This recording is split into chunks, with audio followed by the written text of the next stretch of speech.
तो आइए आज के क्लास में हम लोग स्टार्ट करते हैं क्लास 10th का subject history, specially Bihar board का ही है। और आप लोग जैसा कि जानते हैं कि कल हम लोगों ने शुरू किया था इसका चौथा चैप्टर भारत में राष्ट्रवाद का पार्ट 1 हमने पढ़ा। आज हम लोग इसका पार्ट 2 पढ़ेंगे जिसमें हमारा टॉपिक होगा जालियांवाला बाग हत्याकांड। उस समय क्या हुआ उन घटनाओं के बारे में पढ़ेंगे और चैप्टर को आगे बढ़ाएंगे। तो चलिए शुरू करते हैं।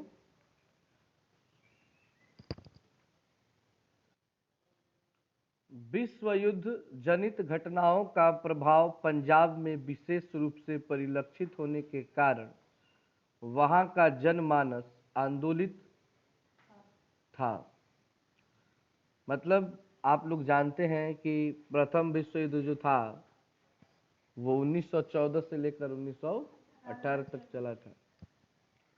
और उस विश्व युद्ध में अगर भारत की तरफ से जो सैनिक बनकर भारतीय गए थे, जो आप लोग जानते हैं, उसमें सबसे ज्यादा संख्या पंजाब के लोगों की थी और मरने वालों की संख्या भी उन्हीं की थी, जिसके चलते वहां का जो जनमानस था, जनमानस मतलब होता है जन मतलब लोग और मानस मतलब होता है मन, यानी लोगों का जो मन था वो आंदोलन से भर गया था। उन्हें ये समझ में बात आ गई थी कि हमें मोहरा बनाकर प्रयोग किया गया है, हमें इस्तेमाल किया गया है। इसके बदले में ना तो हमें किसी प्रकार की कोई आज़ादी मिली है और ना ही किसी प्रकार का हक मिला है। मिला है तो केवल जीवन नष्ट करने की खूबियां। इस कारण से पहले से ही पंजाब के लोगों में गुस्सा था अंग्रेजों के प्रति। 6 अप्रैल को देशव्यापी हड़ताल के बाद 9 अप्रैल 1919 को दो स्थानीय नेताओं, क्या लिखा है जी यहाँ पे, सत्यपाल एवं किचलू को गिरफ्तार कर लिया गया। ये दोनों कांग्रेस के वार्षिक अधिवेशन के स्वागत समिति के सदस्य भी थे। इनकी गिरफ्तारी के विरोध में 1 अप्रैल 1919 को 13 अप्रैल 1919 को जालियांवाला बाग में एक सार्वजनिक सभा बुलाई गई थी, जहां जिला मजिस्ट्रेट जनरल ओ डायर ने बिना किसी चेतावनी के शांतिपूर्वक चल रही सभा पर गोलियां चलाकर लगभग 1000 लोगों की हत्या कर दी। बहुत से लोग घायल हो गए। मतलब हुआ यूं कि 6 अप्रैल को हड़ताल होता है, फिर 9 अप्रैल को जो हड़ताल करने वाले नेता हैं, क्योंकि अक्सर पकड़ा उन्हीं को जाता है जो लोग नेता होते हैं, मेन आदमी होते हैं, तो 6 अप्रैल 1919 को जो हड़ताल हुआ पंजाब में, उस हड़ताल के नेता थे सत्यपाल और किचलू। इन दोनों को 9 अप्रैल को अंग्रेजों की पुलिस ने क्या की, गिरफ्तार कर ली। इनको छुड़वाने के लिए लोगों ने जालियांवाला बाग, जो अमृतसर में पड़ता है, उसमें एक सभा बुलाई जिसमें कि हम लोग आंदोलन करें ताकि हमारे इस नेता को भी लोग क्या करें, और शांति से लोग बातचीत कर रहे थे। तब तक वहां का जो जिला मजिस्ट्रेट था, मजिस्ट्रेट जिसको डीएम कहा जाता है, तो मजिस्ट्रेट उसका नाम क्या था जी, जनरल ओ डायर, वहां पे आया और अपने सैनिकों को आदेश दिया कि अंधाधुंध गोलियां चलाओ, जितना हो सके लोगों को मार दो। उन निहत्थे लोगों को, जिसमें छोटे बच्चे, बूढ़े, हर टाइप के लोग बैठे थे। और एक बात आप जान लीजिए कि उस बाग में 4 दीवारी थी, मतलब क्या होता है ना, वो क्या बोलते हैं उसको, बाउंड्री था, और रास्ता एक ही था निकलने का। उसी रास्ते पे खड़े होकर ताकि लोग भाग भी ना पाए। कुछ लोग वहां पे बने कुएं में कूद गए ताकि कम से कम उसमें रहेंगे तो बच जाएंगे। कुआं सूखा हुआ कई कुआं था, लेकिन इतना ना लोग कूद गए कि जो नीचे वाला था वो दब के मर गया। मान लीजिए कोई पहले कूदा, उसके ऊपर से कोई और कूद गया, देख के थोड़े ना कोई कूदा था, भाग रहा था, और जो लोग ऊपर बच गए उसमें भी उसने गोली चलवा के उन लोगों को ही मरवा दिया। मतलब कि सोच सकते हैं कि 1000 लोगों की मौत अगर एक जगह पे गोली से हुई, कितना किसका कैसा दृश्य होगा वो। उसके बाद लोग घायल भी होंगे, बूढ़े बच्चे हर किसी को मार दिया गया। उसके बाद जालियांवाला बाग नरसंहार। नरसंहार मतलब अंधाधुंध जब मनुष्य की मृत्यु होती है, उनका हत्या होता है, तो उसे नरसंहार कहते हैं। पंजाब में मार्शल लॉ लगाकर आतंक का माहौल कायम कर दिया गया। उसके बाद तुरंत क्या किया गया, अंग्रेजों को ये लगा भाई अगर यहाँ पे कंट्रोल नहीं किया जाएगा तो लोग अब पागल हो जाएंगे, तो वहां पे मार्शल लॉ लगा दिया गया। मार्शल लॉ समझते हैं आप लोग, कर्फ्यू समझते हैं ना। हाँ, एक टाइप का कर्फ्यू होता है, मतलब कोई किसी से मिलेगा नहीं, कोई जाएगा नहीं, ताकि आंदोलन ना हो। यहाँ पे आप नीचे देख सकते हैं कैसे मतलब ये अंग्रेज जो हैं अंधाधुंध लोगों पे गोलियां चला रहे हैं। आपके किताब में भी फिगर दिया होगा। तो वो दृश्य ही कुछ अलग था। अगर आप इसको देखना चाहते हैं तो उस समय का वीडियो भी, या इस पे कई मूवी बने हुए हैं, तो एक क्लिप आप देख सकते हैं। यूट्यूब पे जाके सर्च करेंगे जालियांवाला बाग हत्याकांड, कोई वीडियो, बहुत सारे वीडियो बने हुए हैं, देखेंगे तो आपको समझ में आ जाएगा कि कैसे गोलियां चलाई गई थी, कैसे लोगों को मारा गया था। इस नरसंहार के विरोध में रविंद्रनाथ टैगोर ने नाइट की उपाधि त्याग दी। रविंद्रनाथ टैगोर, जिनको कविवर कहा जाता है, रविंद्रनाथ टैगोर इस हत्या के, इस कांड के बारे में जैसे ही जाने, उन्होंने नाइट की जो उपाधि मिली थी उसे उन्होंने अंग्रेजों को वापस कर दिया। नाइट का एक उपाधि होता था पहले, जैसे आज के टाइम में भारत रत्न होता है ना, सबसे बड़ा पुरस्कार, अंग्रेजों का पुरस्कार था नाइट। वे लोग देखते थे कि जो भारतीय थोड़ा फेमस हो गया है, लोग उनको जान गए हैं, ये आदमी आंदोलन कर सकता है, तो अपने में मिलाने के लिए नाइट की उपाधि दे देता था सब। अब उसके बाद वो चुप हो जाते थे। गांधी जी को भी नाइट का उपाधि आते आते मिल गया था। जैसे ही 1915 में आए, साल भर के बाद समझ गया था अंग्रेज भाई यहाँ पे काम गड़बड़ाएगा ही, उसको नाइट की उपाधि दे दो। तो नाइट की उपाधि गांधी जी को भी मिला था, रविंद्रनाथ टैगोर को भी मिला था, इन्होंने नाइट की उपाधि त्याग दी। कांग्रेस के पूर्व अध्यक्ष शंकरन नायर ने वायसराय को कार्यकारिणी से त्याग पत्र दे दिया। अब एक व्यक्ति है शंकरन नायर, उन्होंने वायसराय को अपने कार्य से, मतलब ये नौकरी कर रहे थे अंग्रेजों के यहाँ, उन्होंने भी अपना रिजाइन कर दिया कि नहीं काम करेंगे अंग्रेजों के यहाँ। गांधी जी ने कैसरे हिंद की उपाधि त्याग दी, और गांधी जी को भी कैसरे हिंद की भी उपाधि मिली थी, उन्होंने उस उपाधि को क्या कर दिया, त्याग दिया। जालियांवाला बाग हत्याकांड ने राष्ट्रीय आंदोलन में एक नई जान फूंक दी, और ऐसा कहा भी जाता है कि जालियांवाला बाग हत्याकांड एक ऐसा कांड था जिसके चलते पूरा देश एक साथ विरोध में खड़ा हुआ था। उसके पहले लोगों के मन में था कि चलो अंग्रेज है, ये भी रहेंगे हम भी रहेंगे, बस थोड़ा सा ये हम लोग पर अत्याचार ना करें, यही लोग शासन करें, कोई दिक्कत नहीं है।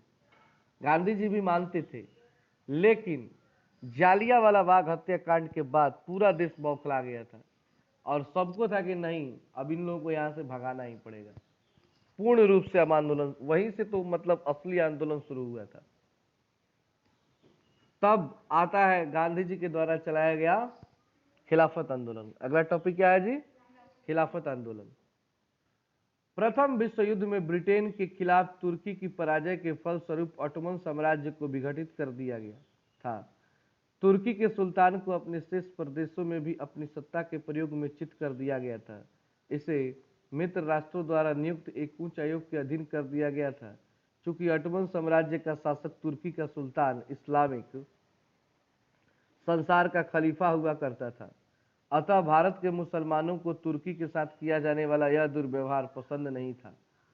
भारतीय मुसलमान प्रथम विश्व युद्ध के दौरान किए जाने वाले वादा खिलाफी को विश्वासघात के रूप में देखते थे।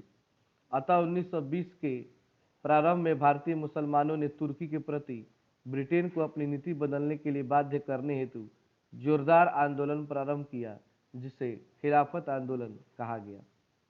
हुआ यूं कि जब प्रथम विश्व युद्ध चल रहा था तो आपको तो पता ही है कि कैसे अंग्रेजों ने हमारे भारतीयों का इस्तेमाल किया था।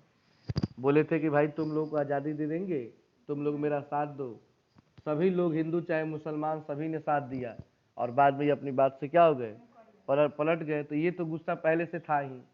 साथ ही साथ ये था कि जो मुसलमान होते हैं पूरी, मतलब पूरी दुनिया के, तो तुर्की का उस समय जो खलीफा होता था, खलीफा मतलब राजा, तो उसको ये लोग अपना, मतलब नहीं होता है, अपना भगवान मानते थे एक टाइप से।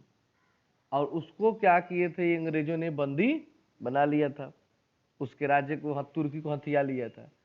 इसके लिए भारतीय मुसलमानों ने विरोध किया, जिसे किस नाम से जाना गया, खिलाफत आंदोलन। इसमें भूमिका मुख्य थी गांधी जी की। उन्होंने एकदम खुल के इनका साथ दिया। क्यों दिया? कि गांधी जी को ये बात समझ में आ गई थी कि अंग्रेज ऐसे जाने वाले नहीं है। अगर अकेले एक धर्म, एक जाति लड़ेगा तो फिर इनसे काम नहीं चलेगा। यानी हिंदू और मुसलमान, इन दोनों जातियों को इकट्ठा होना ही होगा, आपस में मिलना ही होगा। ये मौका है कि अगर आज हम मुसलमानों का मदद करेंगे तो ये मुसलमान भी कल हमारी मदद करेंगे, नहीं तो फिर हम धर्म के नाम पे लड़ेंगे और अंग्रेज लड़ाते रहेंगे। इसलिए गांधी ने विशेष करके इन लोगों का साथ दिया था, एक करने के लिए, हिंदू मुस्लिम एक करने के लिए। महात्मा गांधी और भारतीय राष्ट्रीय कांग्रेस के अमृतसर अधिवेशन, जो कब हुआ था, दिसंबर 1919 में, समर्थन पाकर यह आंदोलन काफी सशक्त हो गया। यानी आंदोलन तो शुरू हो गया था, लेकिन जब गांधी जी आए तो यह आंदोलन थोड़ा और तगड़ा बन गया। नवंबर 1919 में ही महात्मा गांधी अखिल भारतीय खिलाफत आंदोलन के अध्यक्ष बन चुके थे। इसे गांधी जी ने हिंदू मुस्लिम एकता के महान अवसर के रूप में देखा। अभी बताए ना कि गांधी जी ने इस आंदोलन को किस रूप में देखा था, हिंदू मुस्लिम एकता के रूप में देखा था। खिलाफत आंदोलनकारियों के 3 सूत्री मांग पत्र तैयार किया। तुर्की के सुल्तान यानी खलीफा को क्या लिखा है जी यहाँ पे, पर्याप्त लौकिक आधार प्रदान किया जाए ताकि वह इस्लाम की रक्षा कर सके। मतलब 3 सूत्री मांग कर, समझ रहे हैं, 3 मांग रखे थे मुसलमानों ने किसके सामने, अंग्रेजों के सामने।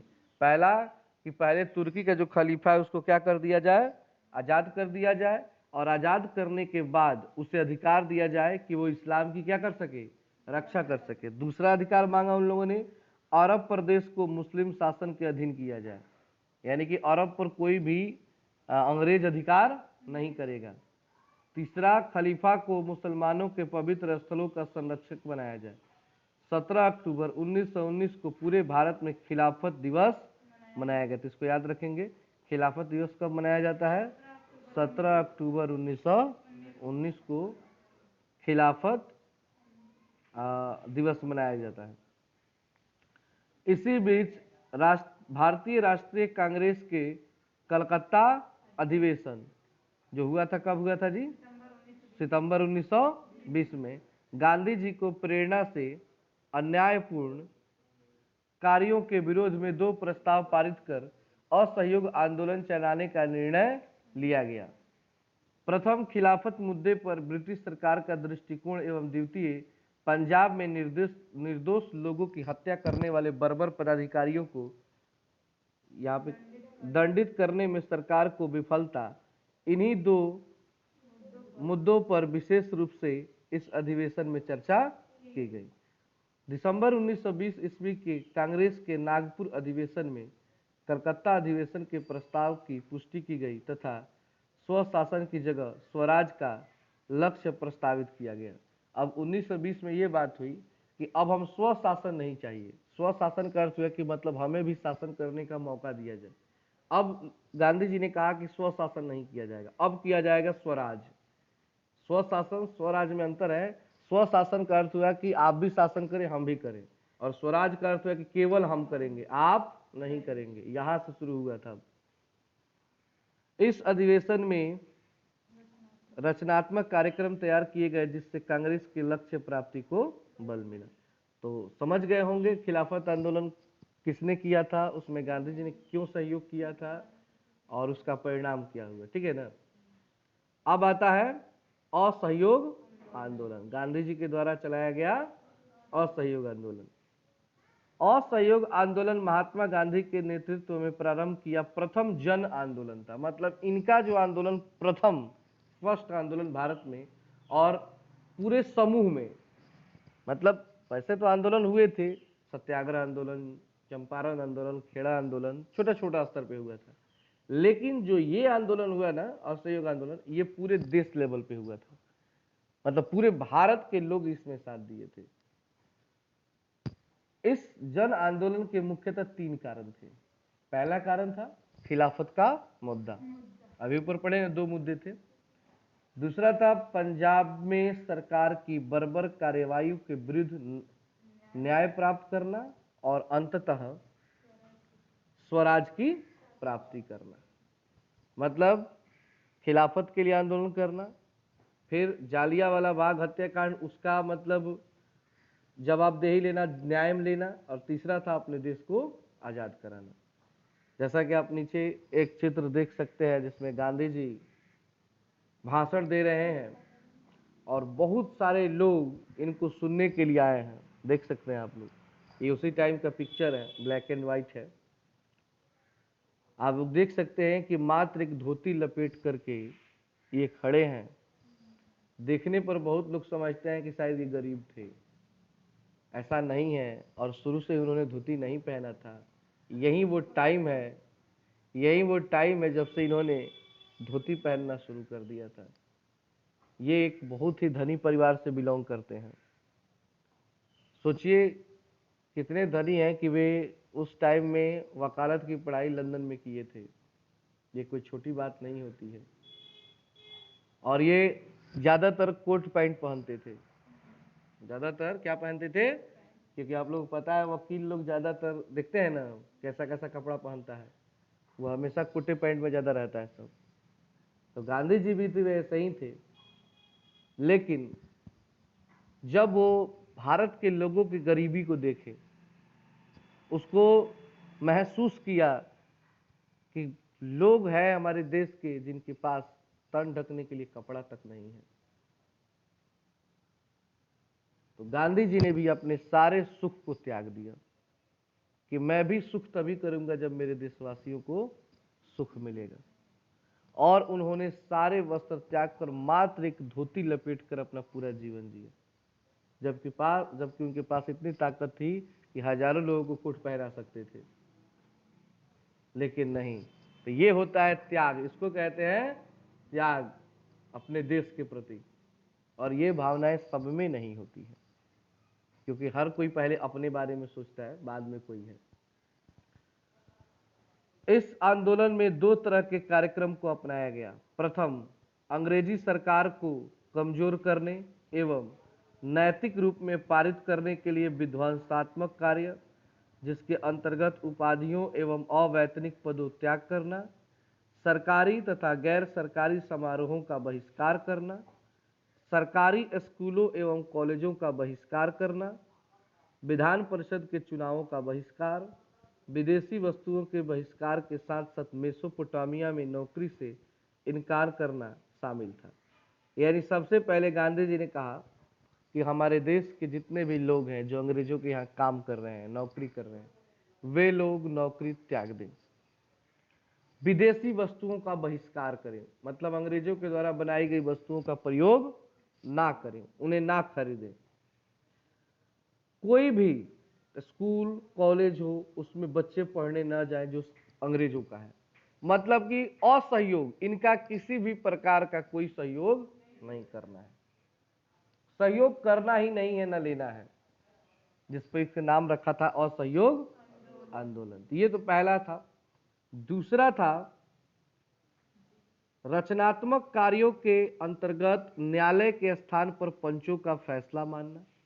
गांधी जी ने कहा कि ये जो अंग्रेजों का कोर्ट बना हुआ है जो केवल अपने पक्ष में फैसला लेते हैं, उस कोर्ट के जगह हम ये मांग रखेंगे कि हमें न्यायालय नहीं, हमें पंचायत चाहिए, हमें सरपंच चाहिए हर गांव में, और वो जो फैसला करेगा उसे हम लोग मानेंगे। गांधी जी का मानना था कि हर पंचायती को गांव में ही रखना चाहिए। शुरू में हमारे देश में रहा पंचायती राज व्यवस्था, लेकिन अब वैसी नहीं। अब कोई भी काम होता तो कहाँ जाना पड़ता है? कोर्ट में, क्योंकि गांव में लोग सरपंच का बात मन में नहीं करेंगे। ऐसा नहीं है कि सरपंच के पावर पावर नहीं है, लेकिन हम लोग सरपंच का पावर समझते ही नहीं, ना वैल्यू देते हैं, सीधे कोर्ट में चले जाते हैं। अगर सरपंच कोई फैसला दे भी देगा तो लोग उल्टे पीट देंगे सरपंच के। तो थोड़ा सा वैल्यू अब डाउन हो गया, इसलिए लोग पहले के सरपंच का लोग डर मानते थे, एक बार जो कह दिया सो हो गया। आप लोगों ने फिल्म देखा होगा एक सूर्यवंशम, हर आदमी ने जरूर देखा होगा इसको, अमिताभ बच्चन का फिल्म है। तो उसमें देखिए एक बार जो फैसला दे देता है गांव का सरपंच है, उसके बाद किसी का हिम्मत नहीं होता है कोई कुछ कहे। तो पहले ऐसे ही सरपंच ही होता था, कोई डर के मारे नहीं कहता था, क्योंकि पहले जानते हैं चुनाव नहीं होता था। कारण ये भी था, सरपंच उसी को बनाया जाता था जो गांव में सबसे तगड़ा हो, मतलब प्रतिष्ठित हो, पैसा वाला हो, बलवान हो, उस व्यक्ति को बनवाया जाता था। कारण था कि शक्तिशाली रहेगा तो लोग डरेंगे, अच्छा व्यक्ति रहेगा तो फैसला अच्छा करेगा, यानी हर मामला में सही हो। लेकिन अभी क्या है, चुनाव लड़ लो, रिक्शा चला रहे चुनाव लड़ गए, सरपंच बन गए, कल से लोग आपको सरपंच के नजर से, रिक्शा वाले की नजर से देखेंगे, लोग वैल्यू नहीं करते हैं। तो है, अब देखेंगे राष्ट्रीय विद्यालयों एवं कॉलेजों की स्थापना ताकि सरकारी स्कूलों कॉलेजों का बहिष्कार करने वाले विद्यार्थी पढ़ाई जारी रख सके। मतलब गांधी जी ने कहा कि हमें खुद भारतीयों को मिल करके स्कूल और कॉलेज खोलने चाहिए यहाँ के लोगों को, ताकि ये जो बच्चे हमारे हैं जो अंग्रेजों के यहाँ पढ़ने जाते हैं, अंग्रेजों के यहाँ न जाए और अपने घर में अपने स्कूल में पढ़े। स्वदेशी को अपनाना, स्वदेशी मतलब विदेशी वस्तुओं को नहीं खरीदना, अपने देश को खरीदना, जो अभी भी भारत में चल रहा है। बार बार प्रधानमंत्री जी का आता है कि क्या अपनाएं, स्वदेशी अपनाएं। कारण था कि विदेशी वस्तुओं पर डिपेंड हो जाएंगे तो हमें क्या करेंगे, परेशान करेंगे, मनमाने ढंग पे अपने अनुसार दाम से बेचेंगे, चाहे जो करेंगे हम लोग उनके गुलाम बन जाएंगे। चरखा खादी को लोकप्रिय बनाना, तिलक स्वराज को सेतु 1 करोड़ रुपए इकट्ठा करना तथा 20 लाख चरखों का संपूर्ण भारत में वितरण करना शामिल था। अब आइए पढ़ते हैं, अगला टॉपिक है आंदोलन का आरंभ। आखिर ये जो आंदोलन हुआ था कैसे हुआ और क्या क्या इसके परिणाम हुए, तो पढ़ते हैं आगे। महात्मा गांधी के नेतृत्व में 1 जनवरी सन 1921 ईस्वी में असहयोग आंदोलन की शुरुआत हुई। याद कर लेंगे कब शुरू हुआ था जी, 1 जनवरी 1900, एकदम नया साल के दिन स्टार्ट किए थे ये। संपूर्ण भारत में असहयोग आंदोलन को अभूतपूर्व सफलता मिली। विदेशी कपड़ों का बहिष्कार एवं छात्रों द्वारा सरकारी स्कूलों कॉलेजों का बहिष्कार जारी रहा। यानी विदेश से जो क्या आ रहे थे, कपड़े बन रहे थे अंग्रेजों के, उनका लोगों ने बहिष्कार किया कि हम लोग ये नहीं खरीदेंगे। बच्चे जो थे, छात्र थे, वे लोग उनके स्कूल से जाने से क्या कर दिए, मना कर दिए। आंदोलन के दौरान राष्ट्रंग विद्यालयों जामिया मिलिया इस्लामिया अलीगढ़, इसका नाम आप लोगों ने सुना होगा, ये जामिया मिलिया इस्लामिया अलीगढ़ जो कॉलेज है, मुस्लिम विश्वविद्यालय और काशी विद्यापीठ, काशी विद्या जिसको हम लोग BHU कहते हैं, जैसी शैक्षिक संस्थानों की स्थापना की गई। उसी टाइम में ये बना हुआ था कौन, BHU 1918 में बना था, लेकिन उतना फेमस नहीं हुआ। लेकिन आंदोलन में ये क्या हो गया, फेमस। जैसे कि आजकल बहुत सारे ऐप आ गए हैं, छोटे छोटे जो वीडियो आते हैं, जैसे स्नैक, एमोजी, कई आ गए हैं ना जी। इसको कौन जानता था टिकटॉक जब तक था, तो कोई जानता था? आज से थोड़े ना बने हुए, ये भी बहुत दिन से बने हुए हैं। लेकिन जब तक टिकटॉक लाइकी था लोग उसी को जानते थे, लेकिन टिकटॉक लाइकी के बंद होने के बाद तुरंत लोग जान गए कि नहीं, हर किसी के मोबाइल में देखिए तो कोई ना कोई ऐप रहता है। तो वही हाल हुआ कि इधर अंग्रेजों का बहिष्कार हुआ तो उन लोगों का स्कूल चमक गया इसमें। चलो भाई, भारतीय जो बनाया होगा उसी स्कूल में हम लोग क्या करेंगे, पढ़ेंगे। अब देखिए मोतीलाल नेहरू, मोतीलाल नेहरू कौन थे, पंडित जवाहरलाल नेहरू के पिताजी थे। और चित्तरंजन दास जैसे कई बड़े बड़े बैरिस्टर, बैरिस्टर समझते हैं ना, किनको कहा जाता है? बैरिस्टर वकील को कहा जाता है। बैरिस्टर किसको कहा जाता है? वकील को। बैरिस्टरों ने अपनी चलती वकालत को छोड़ आंदोलन में नेतृत्व प्रदान किया, और जितने भी बैरिस्टर थे यानी वकील थे, उन्होंने अपनी वकालत को छोड़ करके कहाँ चले गए? गांधी जी के साथ आंदोलन में चले गए। प्रिंस ऑफ वेल्स का स्वागत 17 नवंबर 1921 को मुंबई में राष्ट्रव्यापी हड़ताल के साथ किया गया। यानी जब एक अंग्रेज था जो सबसे बड़ा अधिकारी था, जब वो भारत में आया इंग्लैंड से, तो उसका सारे लोगों ने पूरा देश ने हड़ताल के रूप में स्वागत किया, मतलब बेइज्जत किया कि हम तुम्हारा विरोध करते हैं। और ये किसी भी व्यक्ति को अच्छा नहीं लगता है, सरकार को अच्छा नहीं लगती है कि भाई हमारा विरोध हो। जैसे कि 5 सितंबर को जब सारे बच्चों ने ताली और थाली बजाकर मोदी जी का विरोध किया, बेरोजगारी दिवस मनाया, तो 1 घंटे के बाद ही तुरंत रेल मंत्री ने आया कहा कि 15 जून को 1,35,000 करीब करीब रेलवे के एग्जाम होगा, उतने सीटों पर बहाली होगी। ऐसे 3-4 नौकरियां फटाक से उसका मतलब नोटिफिकेशन निकला। अगर वो विरोध नहीं हुआ होता तो अभी एग्जाम 3-4 साल बाद होता। वो तो इस सरकार को डर हो जाता है जब भी ज्यादा रूप में विरोध होता है ना। अब 10 आदमी करेंगे तो कोई अंतर नहीं पड़ेगा, लेकिन ज्यादा लोग जब आ जाएंगे ना तो सरकार पे असर पड़ता है। मुस्लिम भी, हाँ, उसके बाद है सरकार ने आंदोलन को गैर कानूनी करार देते हुए लगभग 30,000 आंदोलनकारियों को गिरफ्तार किया। अब इसमें अंग्रेजी लोगों ने कहा कि यह आंदोलन सही नहीं, अंग्रेज डर गए थे इस आंदोलन से एकदम, अरे दादा लग रहा है विदाई का टाइम आ गया है, ठीक है ना। और सही में उस समय विदाई का टाइम आ गया था इन लोगों का, थोड़ा सा गड़बड़ी हो गई यहाँ पे। तो 30,000 आंदोलनकारियों को अंग्रेजों ने क्या कर दिया? जेल में डाल दिया। गिरफ्तारी के विरोध में गांधी जी ने सरकार को सविनय अवज्ञा आंदोलन को धमकी दी। उन्हें कहा कि अगर आप लोग नहीं छोड़ेंगे उन व्यक्तियों को तो मैं सविनय अवज्ञा आंदोलन चलाऊंगा। सविनय अवज्ञा आंदोलन मतलब आपका बात भी नहीं मानना है, अवज्ञा मतलब होता है आज्ञा नहीं मानना, यानी आप कुछ भी कहेंगे आपका बात हम लोग नहीं मानेंगे, पूरा खुल जाएंगे। लेकिन इसी बीच प्रदेश के गोरखपुर जिले के चौरी चौरा में राजनीतिक जुलूस पर पुलिस द्वारा फायरिंग के विरोध में भीड़ ने सेना पर हमला करके 5 फरवरी 1922 को 22 पुलिसकर्मियों की जान ले ली। लेकिन कांड क्या हो गया? गोरखपुर में एक चौरा चौरी जगह है, स्टेशन है, वहां पे जुलूस हो रहा था जिसमें अंग्रेज लोग आकर फायरिंग का मतलब ऊपर फायरिंग करने लगे कि आप लोग बंद कीजिए नहीं तो आपको गोली से मार दिया जाएगा। अब लोग गुस्सा में थे भाई, अब सब कोई नरमे नहीं ना था, गर्मो लोग थे उसमें, बस पटक पटक के वहां पे क्या के 22 जना के वही जब मैंने कुछ उम्र के लोग काट दिए, वही लोग चल बसल। कौन सा टाइम था ये? 5 फरवरी 1900। गांधी जी इसके विरोध थे। आप लोगों को पता है कि वो हिंसा नहीं करते थे, वो शुरू में ही बोले थे अगर आप लोग हिंसा करेंगे तो मैं ये आंदोलन बंद कर दूंगा।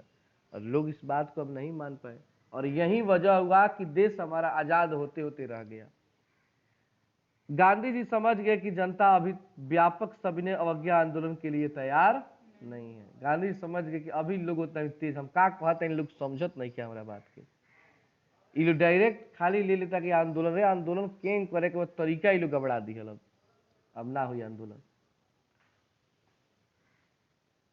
फलतः 12 फरवरी यानी एक सप्ताह के बाद ही 1922 को गांधी जी के निर्णय अनुसार आंदोलन को स्थगित कर दिया गया, तुरंत आंदोलन को बंद कर दिया गया। गांधी जी को ब्रिटिश सरकार द्वारा मार्च 1922 में गिरफ्तार करके 6 वर्षों को कारावास की सजा दी गई।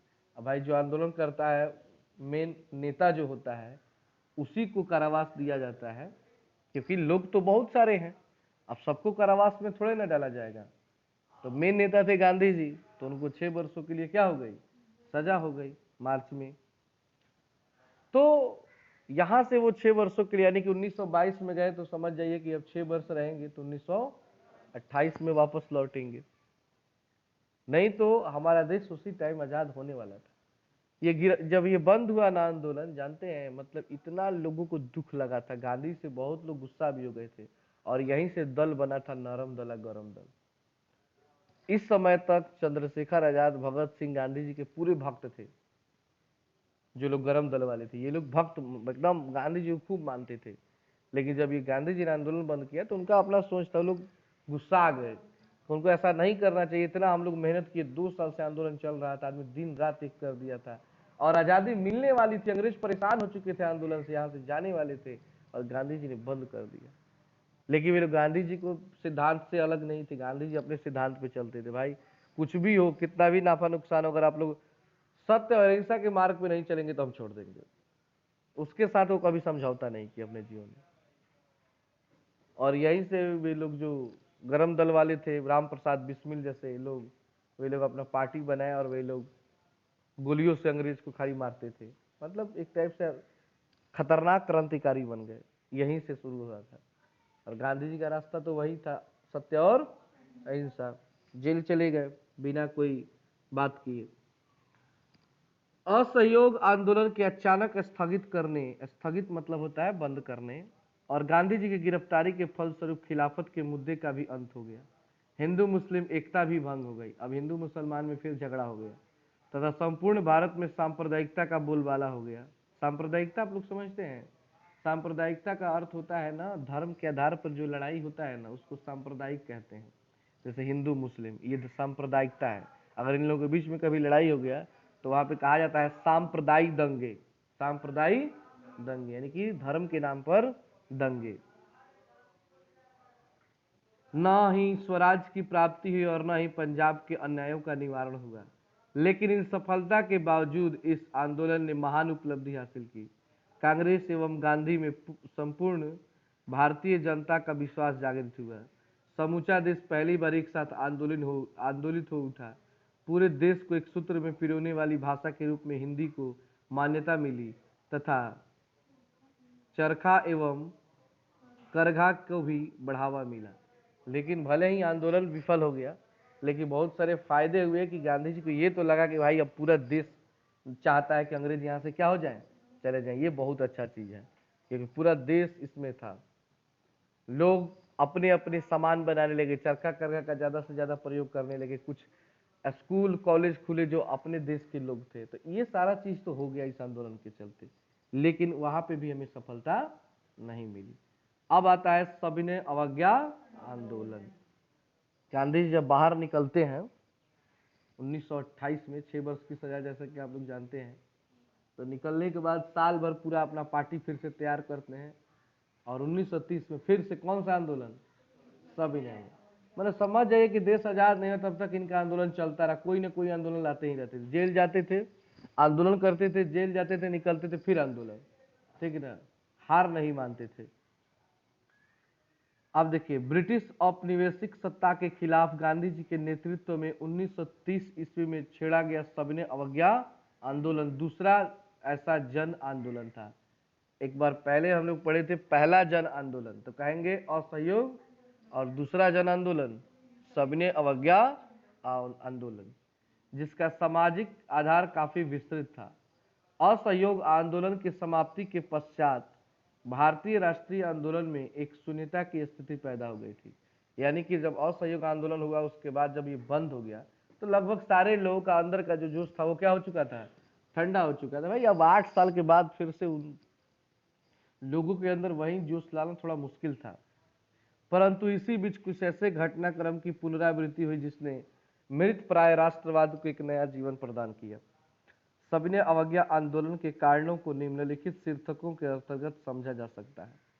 अब उस समय क्या था कि जालियांवाला बाग हत्याकांड हुआ था, तो लोगों के अंदर गुस्सा था, तुरंत का घटना था, तो तुरंत वो आंदोलन सेट कर गया। लेकिन अभी तो कोई था नहीं ऐसा, तो लोग नॉर्मल जी रहे थे। लेकिन कुछ ऐसी घटनाएं तत्काल हुई जिससे लोग फिर से क्या हो गए? आंदोलन के लिए तैयार हो गए थे। पहला कारण क्या था? Simon commission. क्या था जी? Simon commission. अगर आपसे पूछा जाए कि सविनय अवज्ञा आंदोलन होने का पहला कारण क्या था, तो क्या कहेंगे? साइमन का। अभी साइमन कमीशन क्या होता है इसको समझिए। 1919 के एक्ट को पारित करते समय ब्रिटिश सरकार ने यह घोषणा की थी कि 10 वर्षों के पश्चात पुनः इन सुधारों की समीक्षा होगी। परंतु समय से पूर्व ही नवंबर 1927 ईस्वी में ब्रिटिश सरकार ने इंडियन स्टेटस कमीशन का गठन किया, जिसने आमतौर पर साइमन कमीशन कहा जाता है। नाम था उसका इंडियन स्टेटस कमीशन, लेकिन कहा जाता है उसको साइमन कमीशन। यह आयोग सदस्यीय था जिसके सभी सदस्य अंग्रेज थे। सर जॉन साइमन को इसका अध्यक्ष बनाया गया था। आखिर इसको साइमन कमीशन क्यों कहा गया? क्योंकि जो इसका अध्यक्ष था एक अंग्रेज था जिसका नाम क्या था? सर जॉन साइमन था वो। इस कमीशन का उद्देश्य संवैधानिक सुधार के प्रश्न पर विचार करना था, परंतु भारत में साइमन कमीशन के विरुद्ध त्वरित तथा तीव्र प्रतिक्रिया हुई। विरोध का मुख्य कारण कमीशन में एक भी भारतीय को नहीं रखा जाना था। भारत के स्वशासन के संबंध में निर्णय विदेशियों द्वारा किया जाना था। अब एक गठन बना, ठीक है, भारतीय भी थे, कई लोग उसमें शामिल थे, लेकिन एक भी उसमें भारतीय, सबके सारे अधिकारी कौन थे? अब ये भारतीय को पसंद नहीं हुआ कि भाई ये कौन सा बात हुआ, हमारे देश में रह के भाई हमको भी किसी को तो शामिल करो, कोई तो भारतीय हो जो भारत के बारे में सोचेगा। नहीं, वे लोग सब अंग्रेज ही रहते थे, जिसके चलते लोगों के मन में गुस्सा हो गया कि नहीं, ये साइमन कमीशन नहीं चलेगा, हम लोग साइमन कमीशन चलने नहीं देंगे। एक साइमन कमीशन को 3 फरवरी 1928 ईस्वी के पहुंचने पर उसका स्वागत काले झंडों, हड़तालों और प्रदर्शनों से हुआ। यानी 3 फरवरी 1928 में जब आया मुंबई, कौन? साइमन, उसका लोग हड़ताल करके, काला झंडा दिखा करके, क्या दिखा करके? प्रदर्शन किए थे। काला झंडा मतलब होता है कि हम तुम्हारा विरोध करते हैं, हमें तुम स्वीकार नहीं हो। साइमन कमीशन को 3 फरवरी 1928 के पहुंचने पर उसका स्वागत काले झंडों, हड़तालों और प्रदर्शनों से हुआ। प्रदर्शनकारियों ने साइमन वापस जाओ के नारे लगाए। इस प्रकार साइमन कमीशन विरोधी आंदोलन ने तत्कालिक रूप में एक व्यापक राजनीतिक संघर्ष को जन्म दिया। अब एक बार फिर देश संघर्ष के लिए कमर कस चुका था और इसके लिए लोगों के मन में गुस्सा हो चुका था कि भाई आंदोलन करना पड़ेगा। तब तक फिर उसी टाइम में गांधी जी का एंट्री होता है, फिर जेल से 1928 में ही बाहर निकलते हैं और पार्टी तैयार करना शुरू। तो Simon go back, Simon go back उस समय मतलब बहुत ज्यादा चला था, ठीक है ना। आपकी किताब में कहीं फिगर दिया होगा, ठीक है ना, लोग विरोध करते हैं उसका।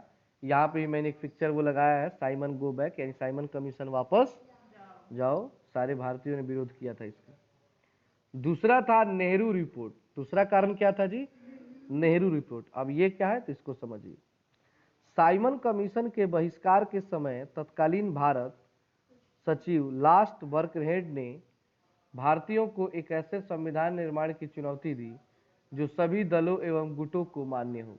यानी कि अंग्रेज था, उसने कहा कि आप लोग एक ऐसा संविधान बनाइए जो भारत भी माने और अंग्रेज भी माने, एक ऐसा आप लोग संविधान बनाइए। भारत सचिव की चुनौती का जवाब देने के लिए कांग्रेस ने फरवरी 1924 में दिल्ली में एक 1928 है, 1928 में दिल्ली में एक सर्वदलीय सम्मेलन का आयोजन किया। इस सम्मेलन में मोतीलाल नेहरू को अध्यक्ष बनाया गया। किनको अध्यक्ष बनाया गया था जी?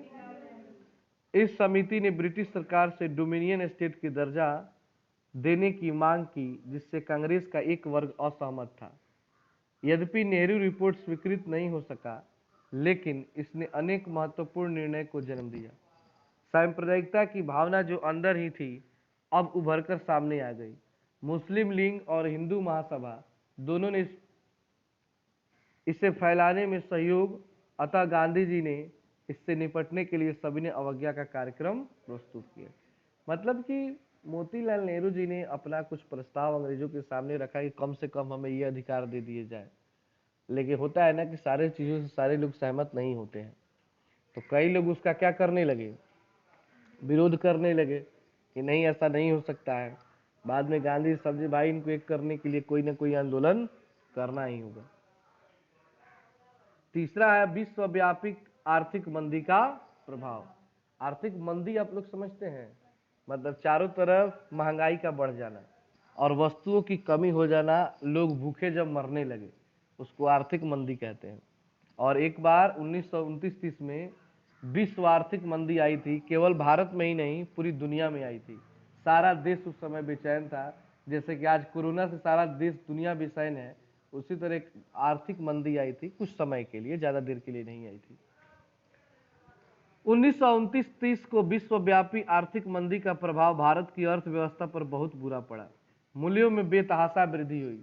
मूल्यों में वृद्धि समझते हैं ना आप लोग, दाम सामान का क्या हो गया, बहुत ज्यादा बढ़ गया। भारत का निर्यात कम हो गया, लेकिन अंग्रेजों ने भारत से धन का निष्कासन बंद नहीं किया। अनेक कारखाने बंद हो गए और अनेक पूंजीपतियों की हालत खराब हो गई। किसान वर्ग तो पहले से ही गरीबी की मार झेल रहा था। पूरे देश का वातावरण सरकार के खिलाफ थी। इस प्रकार सबने अवज्ञा आंदोलन हेतु एक उपयुक्त अवसर दिखाई पड़ रहा था। यानी कि पहले से तो ऑलरेडी हम लोग कमजोर थे, गरीब थे। अब आर्थिक मंदी आ गया तो इतना ना सामान का दाम बढ़ गया, जो सामान 10 रुपए मिलता तो 50 रुपए 100 रुपए मिलने लगा। मतलब लोगों का हालत खराब होने लगा। और जब लोग भूखे मरते हैं तो एक ही रास्ता रहता है, आंदोलन। लोग सरकार के खिलाफ क्या करते हैं, आंदोलन करते हैं। तो ये भी एक कारण था। चौथा कारण था समाजवाद का बढ़ता प्रभाव। समाजवाद के बारे में आप लोग जानते हैं ना, जो विशेष करके रूस में था, कार्ल मार्क्स ने इसको दिया था। तो लोगों के अंदर किसकी भावना बढ़ रही थी, समाजवाद की, सबको समान अधिकार मिले। समाजवाद का उद्देश्य क्या है कि सबको एक समान अधिकार मिले। इस समय माओवादी एवं समाजवादी विचार तेजी से फैल रहे थे। कांग्रेस संगठन के अंदर भी दबाव महसूस किया जा रहा था। इस क्या है जी, दबाव की अभिव्यक्ति कांग्रेस के अंदर एक वाम पंथ के उदय के रूप इस नई प्रवृत्ति के नेता जवाहरलाल नेहरू और सुभाष चंद्र बोस थे। नाम सुने हैं इन लोगों का? एक है देश के प्रथम प्रधानमंत्री और एक थे क्रांतिकारी। अतः वामपंथी दबाव को संतुलित करने हेतु एक आंदोलन का एक नए कार्यक्रम की आवश्यकता थी। पांचवा कारण है क्रांतिकारी आंदोलन का उभार। उभार मतलब होता है बाहर निकलना, शुरू होना। अब कैसे क्रांतिकारी आंदोलन का उभार हो रहा था?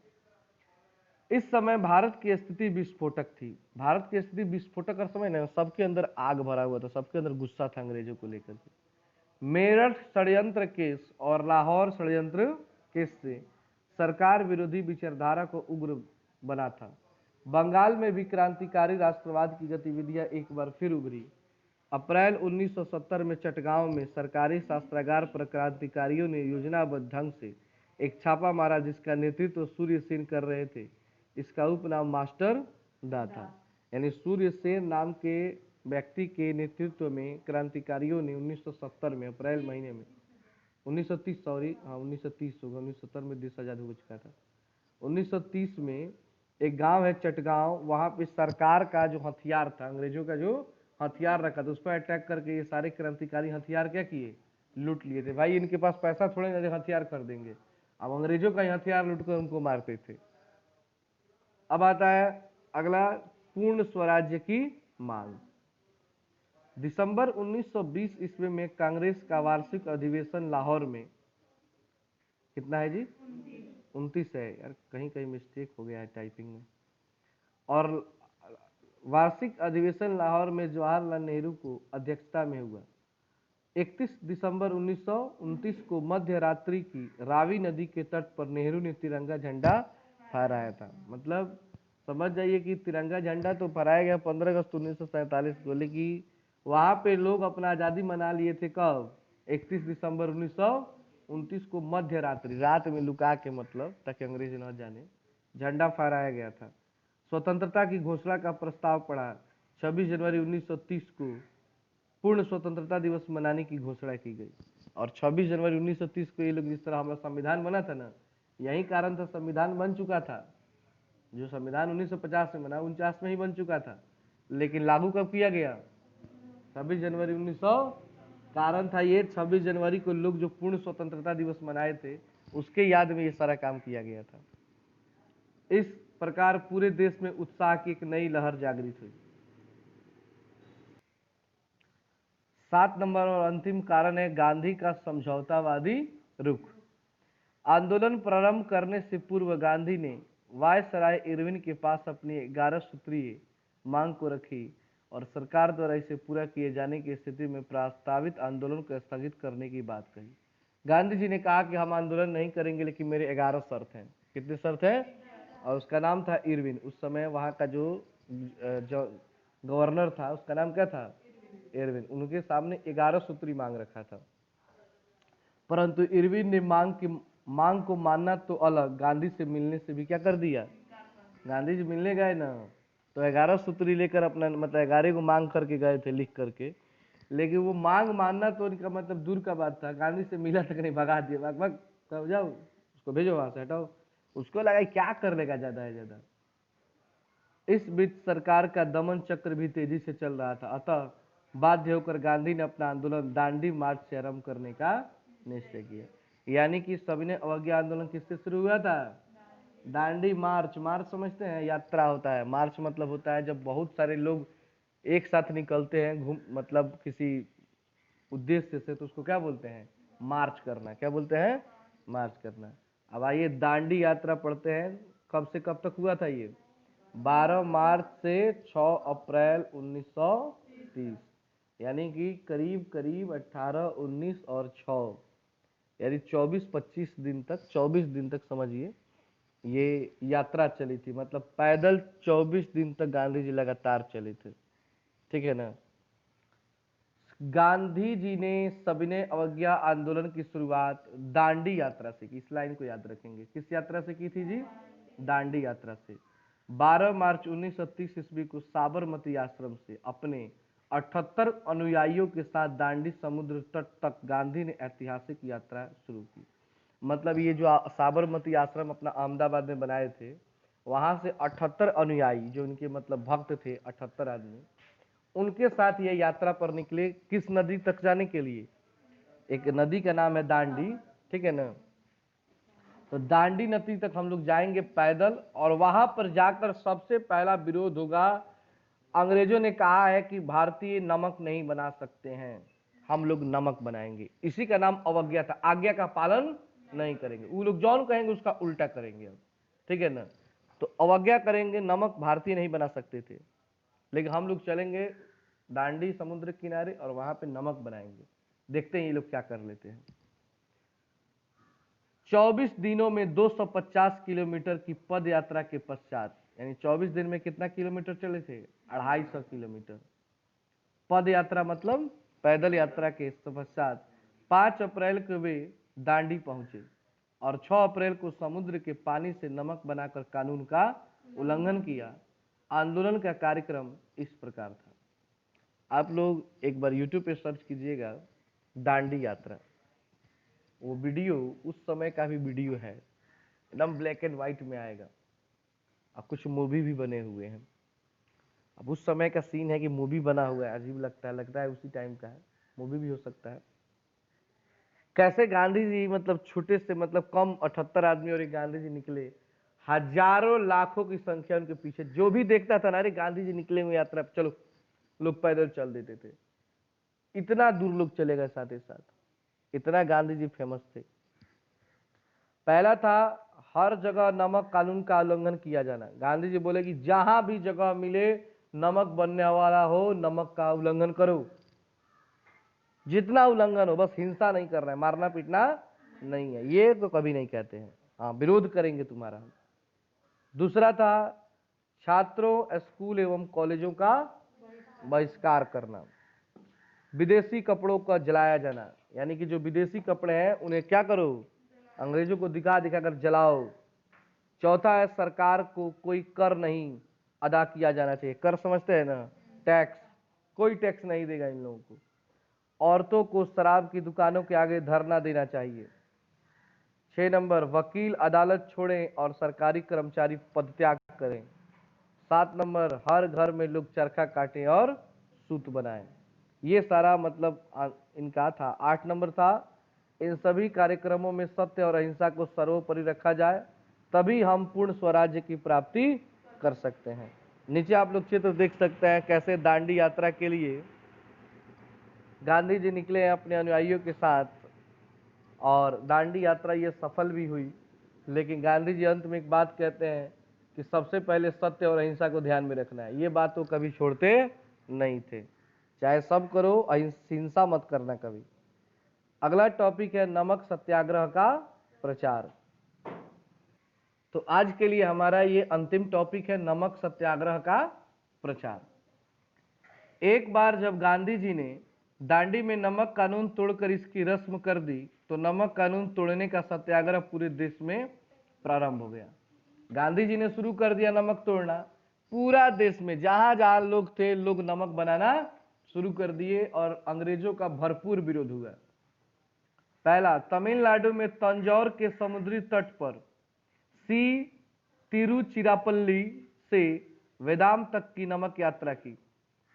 दूसरा, मालाबार में के केलप्पन ने कालीकट से पोचानेर की नमक यात्रा की।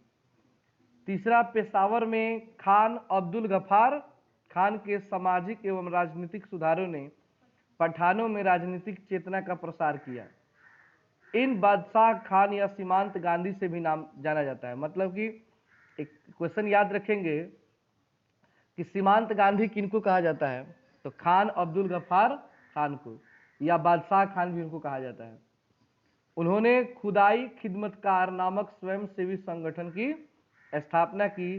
इसे लाल कुर्ती के नाम से भी जाना जाता है। किसके नाम से जाना जाता है? लाल कुर्ती। एक क्वेश्चन शायद आप लोगों को बताया गया है, तो लाल कुर्ती कहिए चाहे खुदाई खिदमतगार, किसने इसकी स्थापना की थी? हाँ, खान अब्दुल गफार खान ने। 4 नंबर है, सोलापुर में गांधी जी की गिरफ्तारी के विरोध में प्रारंभ हुए आंदोलन के भयंकर विद्रोह का रूप धारण कर लिया। यहाँ हड़ताल में हजारों मिल मजदूरों ने भाग लिया। 5वां है, नमक सत्याग्रह में सबसे तीव्र प्रक्रिया क्या है जी?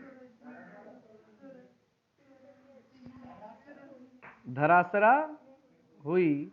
यहाँ सरोजनी नायडू, इमाम साहब आदि के नेतृत्व में आंदोलन हुआ, जिस दौरान व्यापक दमन का सहारा लिया गया। मतलब जगह जगह लोग आंदोलन करने लगे, सब कोई अंग्रेजों का विरोध करने लगा। बंगाल में चौकीदार एवं यूनियन बोर्ड विरोधी आंदोलन चला गया। बंगाल में जो चौकीदार थे वे लोग भी विरोध करना शुरू कर दिए। गुजरात के विभिन्न तालुकों में कर बंदी आंदोलन प्रारंभ हुआ, मतलब लोगों ने टैक्स देना बंद कर दिया। असम में कुख्यात कान पम सरकार के विरोध में छात्रों में एक शक्तिशाली आंदोलन चलाया। और मणिपुर एवं नागालैंड में रानी गैडी नलियू ने प्रशंसनीय नेतृत्व प्रदान किया। तो ये असर पड़ा था नमक कानून का। तो आज के टॉपिक में इतनी बातें हमने जानी, अगले टॉपिक में हम बाकी सब जानेंगे। तो आज के लिए इतना ही।